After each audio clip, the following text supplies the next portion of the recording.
बिस्मिल्लाहिर्रहमानिर्रहीम। Dear students, अस्सलाम वालेकुम। मैं हूं Ehsanullah. Welcome to my YouTube channel. Dear student, जिस तरह कि आपको मालूम है कि हम पढ़ रहे थे एडवर्ब और एडवर्ब डिफ़ाइन करने के बाद हमने एडवर्ब ऑफ टाइम और एडवर्ब ऑफ प्लेस भी हमने पढ़ा था इंतहाई डिटेल के साथ, तफसील के साथ। आज हम पढ़ रहे हैं एडवर्ब ऑफ फ्रीक्वेंसी। ठीक है जी। सो एडवर्ब ऑलरेडी हम डिस्कस कर चुके हैं और डिफाइन कर चुके हैं, वो आपके इल्म में है। ठीक है जी। फ्रीक्वेंसी जो है एक काम की रिपीटिशन जो है वो बताता है। ठीक है जी। और अगर ये हम डिफाइन करना चाहे तो हम डिफाइन कर सकते हैं कि adverb of frequency is that adverb which is used to show us how often an action repeat, how often an action is repeated, कि कोई एक्शन जो है वो कितना रिपीट होता है या कितना वो रिपीट होने लगा या कितना रिपीट हो जाएगा। मतलब किसी एक्शन की रिवीजन जो है, दोहराई जो है, वो हमें बताएगा कि ये जो है कितना रिपीट होता है। ठीक है जी। तो हर वो एडवर्ब जो हमें किसी एक्शन की रिवीजन और रिपीटिशन बताए उसको हम कहते हैं एडवर्ब ऑफ फ्रीक्वेंसी। ठीक है जी। अब ये है कि एडवर्ब ऑफ फ्रीक्वेंसी हमारे पास चंद ऐसे है जो हम परसेंटेज में शो करते हैं। ठीक है जी। और चंद ऐसे है जो हमारे पास एग्जैक्ट होते हैं, डेफिनेट होते हैं। वो जो हमारे पास डेफिनेट नहीं होते हैं और हम उसको रिवीजन परसेंटेज, वो उसकी रिवीजन हम परसेंटेज में उसमें उसका अंदाज़ा लगाते हैं। तो हमारे पास उमूमन ये ऑलवेज है, ऑफन है, यूजुअली है, समटाइम्स है, हार्डली एवर है, सेल्डम है, रेयरली है, नेवर है, इसी तरह। ठीक है जी। और इसके अलावा हमारे पास जो है once, twice, thrice, 4 times, 5 times, ये हमारे पास डेफिनेट किया है, एडवर्ब ऑफ फ्रीक्वेंसी है। ठीक है जी। तो आइए मिसालों की तरफ। Hasan always go to school regularly. अब आप देखें हमारे पास इसमें क्या है, एक जो हमारे पास एडवर्ब है वो है रेगुलरली। ठीक है जी। लेकिन ये रेगुलरली जो है ये इस वर्ब को क्या कर देता है, इसको बताता है, इसके बारे में इजाफी मालूमात देता है, इसको डिस्क्राइब कर रहा है कि how Hasan goes to school या how does Hasan go to school. तो इसका जवाब है कि रेगुलरली। तो इसमें ये रेगुलरली जो है ये हमारे पास एडवर्ब ऑफ मैनर है, लेकिन हम इसकी बात नहीं कर रहे हैं, हम इसकी बात कर रहे हैं। ठीक है जी। Always, Hasan always go to school regularly. ठीक है जी। हसन जो है वो हमेशा बाकायदगी के साथ स्कूल जाता है। अगर ये जुमला हम यहाँ पे स्टॉप भी कर ले, ठीक है जी, और ये हम ड्रॉप भी कर ले, फिर भी देखे Hasan always go to school, how often does Hasan go to school, तो जवाब आएगा ऑलवेज। अब ये एडवर्ब ऑफ फ्रीक्वेंसी जो है ये हमारे पास हाउ ऑफन का क्या होगा, जवाब होगा how often does Hasan go to school. ठीक है जी। तो जवाब आया है कि ऑलवेज। ठीक है जी। तो Hasan always go to school. अब ये है कि ये ऑलवेज जो है ये हमारे पास तकरीबन 100% जो परसेंटेज होता है 100% शो करता है कि वो कभी भी स्कूल से जो है गैरहाजिर नहीं रहता है। तो ऑलवेज हमारे पास क्या है, ये एडवर्ब है।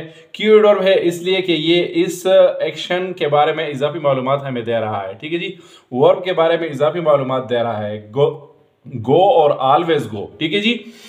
इसी तरह अगर जब एडवर्ब हो गया तो एडवर्ब के का कौन सा किस्म है, तो हम कहते हैं कि ये इसी एक्शन की रिवीजन जो बता रहा है। ठीक है जी। इसलिए इसको हम क्या कहते हैं, एडवर्ब ऑफ फ्रीक्वेंसी। इसी तरह दूसरा मिसाल है वी ऑफन प्ले क्रिकेट। ठीक है जी। वी ऑफन प्ले क्रिकेट, हम उमूमन क्रिकेट खेलते हैं। ठीक है जी। अब ये है कि प्ले हमारे पास वर्ब है और ये ऑफन जो है इस प्ले के बारे में एक्स्ट्रा इंफॉर्मेशन है। ठीक है जी। प्ले और ऑफन प्ले। ठीक है जी। तो ये ऑफन जो है इस प्ले को बयान कर रहा है, इसी बिना पे, इसी वजह से ऑफन हमारे पास एडवर्ब है। चलो ये तो हमने मान लिया कि एडवर्ब है, तो फिर एडवर्ब का कौन सा किस्म है, तो हम कहते हैं कि ये एडवर्ब ऑफ फ्रीक्वेंसी है। क्यों? क्योंकि इसलिए ये इसी एक्शन का रिवीजन जो है, रिपीटिशन जो है वो हमें बताता है। ठीक है जी। तो ऑलवेज हमारे पास क्या होता है, 100% जब एक काम रिपीट होता है तो इसके लिए हम ऑलवेज इस्तेमाल करते हैं। ठीक है जी। और एडवर्ब ऑफ फ्रीक्वेंसी जो है ये हमारे पास जुमले में हाउ ऑफन का जवाब होता है। ठीक है जी। इसलिए ये ऑफन जो है ये हमारे पास तकरीबन 60 to 70% जो हमारे पास रिवीजन होता है ये हमारे पास जो है हमें शो करता है। ठीक है जी। इसके अलावा हमारे पास जो है यूजुअली है। ठीक है जी। यूजुअली है। आप अब देखें यूजुअली के परसेंटेज भी आप देखें। यूजुअली जो है हमारे पास जब एक एक्शन हमारे पास तकरीबन 80% जो रिपीट होता है, इसके लिए हम यूजुअली इस्तेमाल करते हैं। ठीक है जी। इसी तरह हमारे पास है समटाइम्स। ठीक है जी। तो समटाइम्स तकरीबन हमारे पास 40 to 50% जब एक काम जो है वो रिपीट होता है तो इसके लिए हम समटाइम्स इस्तेमाल करते हैं। फिर इसके बाद हमारे पास है हार्डली एवर। ठीक है जी। तो हार्डली एवर जो है ये हमारे पास 10 to 15% जब एक काम जो है रिपीट होता है तो इसके लिए हम इस्तेमाल करते हैं हार्डली एवर। इसके बाद हमारे पास है सेल्डम। ठीक है जी। तो सेल्डम जो है ये हमारे पास एक एक्शन जब 5 to 10% रिवाइज होता है या लेस देन 10% जो रिवाइज होता है, इसको हम क्या कहते हैं? इसको हम सेल्डम कहते हैं। इसके बाद हमारे पास है रेयरली। तो रेयरली जब हमारे पास एक काम जो है लेस देन, ठीक है जी, लेस देन 5% जब एक काम रिपीट होता है तो इसको हम कहते हैं रेयरली। इसके बाद हमारे पास है नेवर। ठीक है जी। क्या है? नेवर। तो नेवर जो है ये हमारे पास क्या है? एडवर्ब ऑफ फ्रीक्वेंसी है। और जब एक काम 0% रिपीट होता है, ठीक है जी, तो इसको हम क्या कहते हैं? इसको हम एडवर्ब ऑफ फ्रीक्वेंसी कहते हैं। ठीक है जी। उमूमन ये समटाइम्स, अप टू समटाइम्स, मतलब ऑलवेज, यूजुअली, ऑफन, समटाइम्स, ये तकरीबन हमारे पास पॉजिटिव काउंट होते हैं। और इसके बगैर ये हार्डली एवर, सेल्डम, रेयरली और नेवर ये हमारे पास नेगेटिव जो है ये काउंट होते हैं। ठीक है जी। तो ये क्या है? हमारे पास एडवर्ब ऑफ फ्रीक्वेंसी। इसके अलावा हमारे पास ये जो है इसको हम इनडेफिनिट क्या कहते हैं? इनडेफिनिट एडवर्ब ऑफ फ्रीक्वेंसी भी कहते हैं। इसके साथ साथ हमारे पास चंद और अल्फाज भी है, जिस तरह के हम क्या कहते हैं? वंस, इसी तरह ट्वाइस, इसी तरह हमारे पास है थ्राइस। ठीक है जी। ये 1 टाइम है। ठीक है जी। ये 2 टाइम है, ये 3 टाइम है। और इस तरह इसके बाद जब हम जाते हैं तो हम इसको 4 टाइम्स वगैरह इसी तरह बयान करते हैं। ठीक है जी।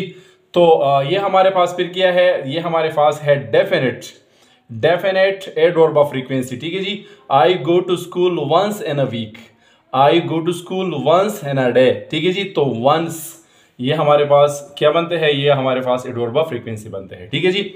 इसके बाद हम आते हैं एडवर्ब ऑफ मैनर। ठीक है जी। Adverb of manner. ठीक है जी।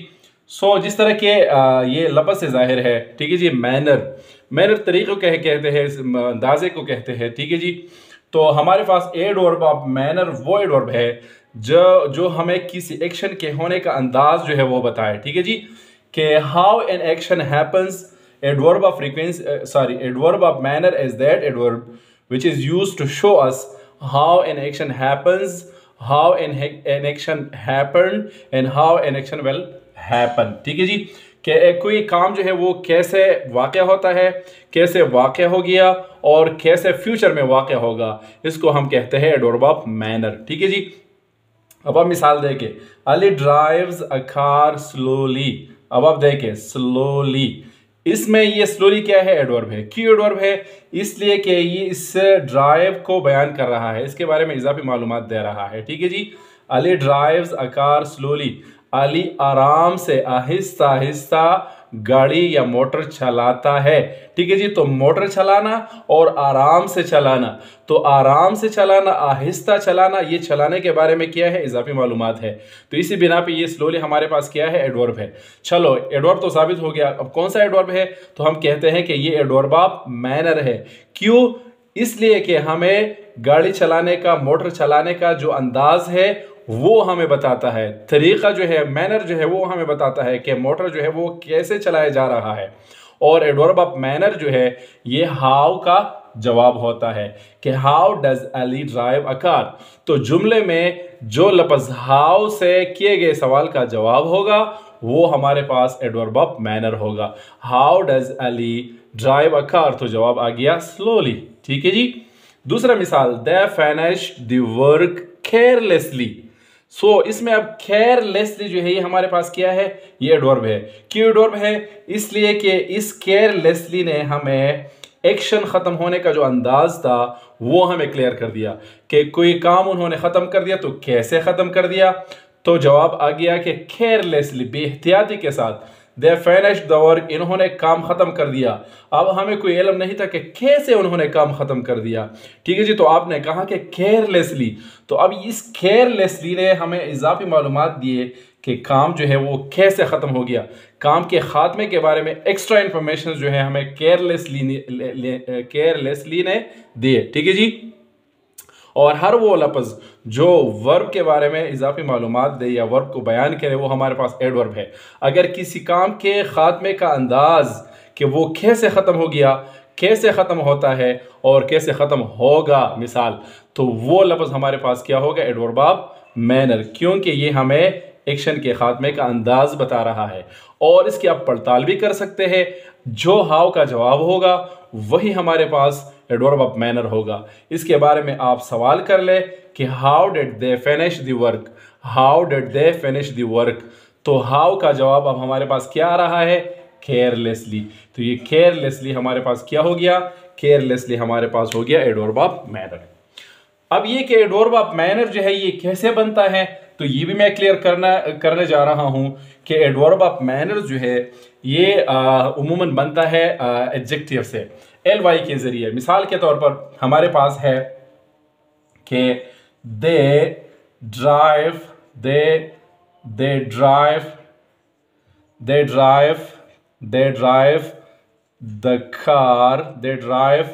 The car slowly.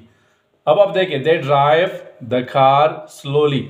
अब इसमें ये स्लोली जो है ये एडवर्ब है और ये इसी वर्ब के बारे में इजाफी मालूमात दे रहा है।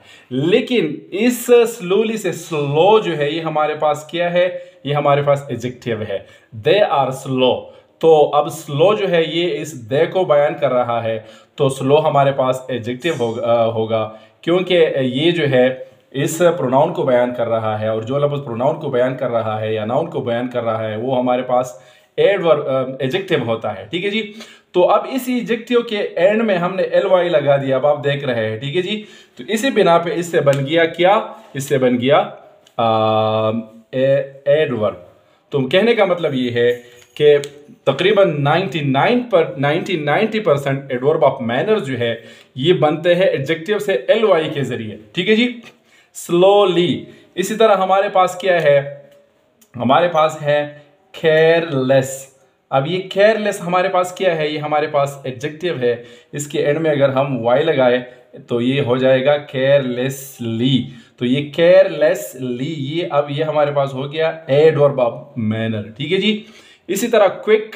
अब आप देखिए क्विक, अब क्विक जो है ये हमारे पास क्या है, ये हमारे पास एडजेक्टिव है, इसके एंड में अगर हम ly लगाए तो ये बन जाएगा क्विकली। तो कहने का मतलब ये है कि एडवर्ब ऑफ मैनर जो है तकरीबन 99% ये बनते हैं एडजेक्टिव से। ठीक है जी, बाज़ एडवर्ब्स ऐसे हैं जिसके एंड में कोई क्या होता है, कोई ly नहीं होता है, वो भी एडवर्ब ऑफ मैनर्स मुमकिन है, जिस तरह की हमारे पास है वेल, इस तरह हमारे पास है फास्ट, इसी तरह हमारे पास है नाइस। ठीक है जी, अब ये अल्फाज आप देखें, ये अल्फाज इसके एंड में कोई अलामत नहीं है। अगर ये अल्फाज किसी नाउन प्रोनाउन को बयान कर रहे हो तो इसको हम कहेंगे एडजेक्टिव। अगर ये अल्फाज किसी एक्शन को बयान कर रहे हो तो इसको हम कहेंगे एडवर्ब ऑफ, इसको हम कहेंगे एडवर्ब या एडवर्ब ऑफ मैनर। मिसाल के तौर पर मैं कहता हूं कि दे प्ले वेल। ठीक है जी, दे प्ले वेल। अब ये वेल जो है इस प्ले को बयान कर रहा है, इसी बिना पे वेल हमारे पास क्या है, adverb of manner. How did they play, तो जवाब आ गया के वेल। ठीक है जी, तो हाउ का जवाब हो गया तो एडवर्ब ऑफ मैनर हो गया। अब अगर मैं कहूं कि दे आर वेल, अब ये वेल जो है इस प्रोनाउन को बयान कर रहा है, तो इसी बिना पे ये वेल जो है ये हमारे पास क्या हो गया, ये हमारे पास इसी जुमले में एडजेक्टिव हो गया। इसी जुमले में ये हमारे पास है एडवर्ब। क्यों, क्योंकि इस वर्ब को बयान कर रहा है। तो कहने का मतलब ये है कि एक ऐसा लफ्ज़ जिसमें कोई अलामत ना हो एडवर्ब होने का, तो इसके एक्शन को हम देखेंगे। अगर ये वर्ब को एक दूसरे एडवर्ब को या एडजेक्टिव को बयान कर रहे हो तो ये हमारे पास एडवर्ब होंगे। अगर ये नाउन और प्रोनाउन को बयान कर रहे हो तो इसको हम क्या कहेंगे, एडजेक्टिव। अब आप देखिए, दे प्ले फास्ट, वो तेजी के साथ खेलते हैं, ठीक है जी। दे प्ले फास्ट, तो अब ये फास्ट हमारे पास इस जुमले में क्या है, ये हमारे पास एडवर्ब है। अगर मैं कुछ इस तरह कहूं कि दे आर फास्ट, अब ये फास्ट जो है इस दे को बयान कर रहा है, तो इसी बिना पे क्या है हमारे पास फास्ट जो है इस जुमले में ये हमारे पास क्या है, एडजेक्टिव है, ठीक है जी। नाइस को देखे, नाइस आपके जहन में ये होगा कि ये हमेशा के लिए एडजेक्टिव होगा, लेकिन ऐसा बिल्कुल भी नहीं है। इस नाइस की फंक्शन को देखे जुमले में, अगर ये नाउन प्रोनाउन को मॉडिफाई कर रहा है तो ये एडजेक्टिव है। अगर वर्ब एडवर्ब या अगर नाइस जो है ये वर्ब को एक दूसरे एडवर्ब को एडजेक्टिव को बयान कर रहा है तो ये हमारे पास क्या होगा, फिर ये हमारे पास होगा एडवर्ब। मिसाल, they played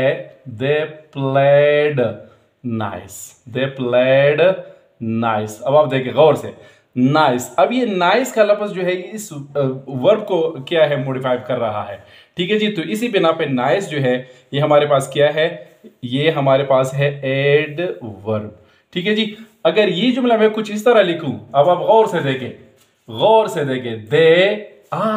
they are nice, ठीक है जी। अब इस ये जुमला जो है ये कुछ इस तरह है कि दे प्लेड नाइस, इन्होंने बहुत अच्छा खेला, खेलना और अच्छा खेलना।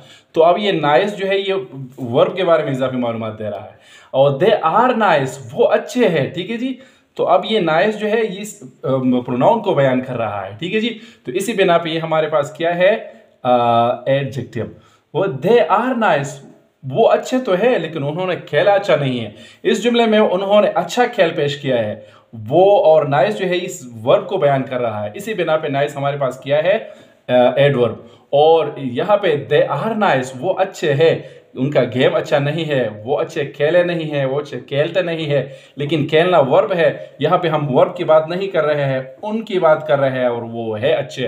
तो इसी बिना पे ये हमारे पास क्या है, एडवर्ब ऑफ मैनर, ठीक है जी। अब आप इसके पड़ताल भी कर सकते हैं, how did they play nice. तो हमारे पास क्या हो गया, जब हाउ के साथ सवाल हो गया तो एडवर्ब ऑफ मैनर हो गया, ठीक है जी। तो उम्मीद है ये क्लियर हो चुका होगा। एंड में जो है आपको एक छोटा सा रिक्वेस्ट है, अभी तक अगर आपने मेरा यूट्यूब चैनल सब्सक्राइब नहीं किया है तो चैनल जो है सब्सक्राइब करें, बेल आइकन दबाएं, और अपने दोस्तों के साथ कुछ इस तरह इंफॉर्मेटिव और अच्छे ऑथेंटिक वीडियोस जो है वो ज़रूर शेयर करें, ठीक है जी।